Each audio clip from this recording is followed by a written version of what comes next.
Corona की दूसरी लहर धीमी होने के बीच छत्तीसगढ़ सरकार के सामने एक नई समस्या आ गई है और पूरे प्रदेश के कर्मचारी सरकार से नाराज हैं और अपनी मांगों को लेकर वो 6 से 8 अगस्त तक सरकार के खिलाफ प्रदर्शन करने जा रहे हैं।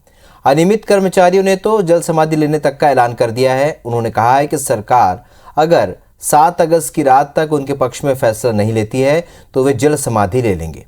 प्रदर्शन करने वालों में मंत्रालय, HOD बिल्डिंग, परिचारिका संघ, तृतीय और चतुर्थ वर्ग कर्मचारी संघ शामिल हैं।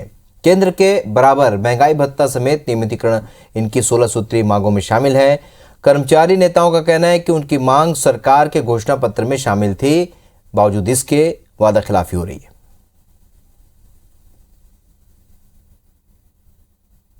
हम 2 साल से 16% महंगाई भत्ता पीछे हैं। इसके कारण प्रदेश के कर्मचारियों को प्रति माह वेतन में 4 से 5 हजार रुपए का आर्थिक क्षति हो रहा है। इसके विरोध स्वरूप 8 अगस्त को बूढ़ा तालाब धरना स्थल में प्रतीकात्मक धरना देकर राज्य सरकार का ध्यान आकृष्ट करने का निर्णय लिया गया है। 28% देने की घोषणा हो गया है, लेकिन एक ही राज्य में 2 प्रकार की DA का जो व्यवस्था है वो गलत है। सारे कर्मचारी नाराज हैं शासन से और उसी तारतम्य में हम कल एक दिन ध्यान आकर्षण धरना रख रहे हैं, जिसमें हमारे प्रदेश के जो पदाधिकारी हैं उसमें सब भाग लेंगे।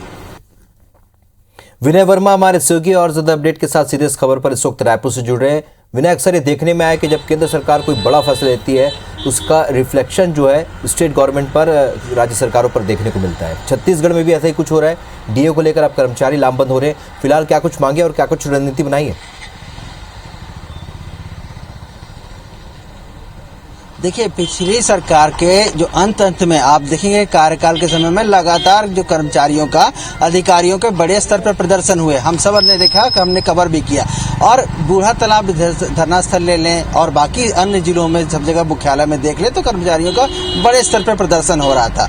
और उसी का नतीजा है कि जो कांग्रेस, तत्कालीन सरकार जो कांग्रेस थी, उन्होंने घोषणा पत्र बनाया और इसमें जो कर्मचारी हो, किसान हो और आम आदमी हो, व्यापारी हो, सबसे राय लेकर के उनका घोषणा पत्र तैयार हुआ था। और इसी में जो कर्मचारियों की मांग भी रखी गई थी।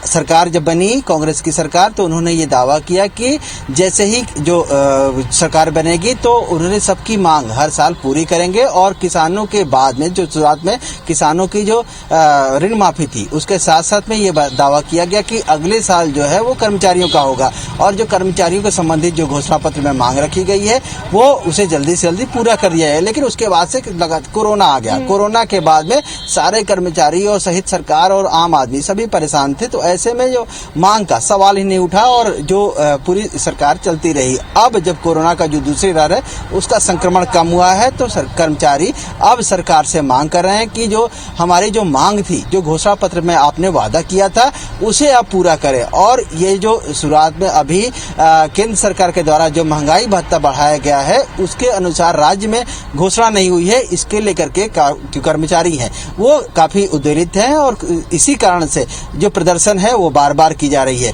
सरकार से बातचीत भी उनकी चल रही है, लेकिन अब जब बात नहीं बन रही है तो 6 तारीख से लेकर के 8 तारीख तक कर्मचारी अधिकारी वो अपने प्रदर्शन करने का वो मन बनाए हैं। सरकार से जो दावा किया गया है कि अगर सरकार रात जो 7 अगस्त की रात 12 बजे तक अगर उनकी मांग नहीं पूरी करती तो 8 तारीख को वो प्रदर्शन करेंगे। इसके साथ साथ में अलग अलग है वो कर्मचारी वो प्रदर्शन करेंगे और जो तृतीय वर्ग जो शासकीय कर्मचारी में जो अनियमित कर्मचारी हैं उन्होंने तो जल समाधि लेने की तक की घोषणा कर दी है। सरकार से उन्होंने यही कहा है कि जो आपने, हम कुछ नया नहीं मांग रहे हैं, जो आपने वादा किया था उसे ही हमारा पूरा कर दें।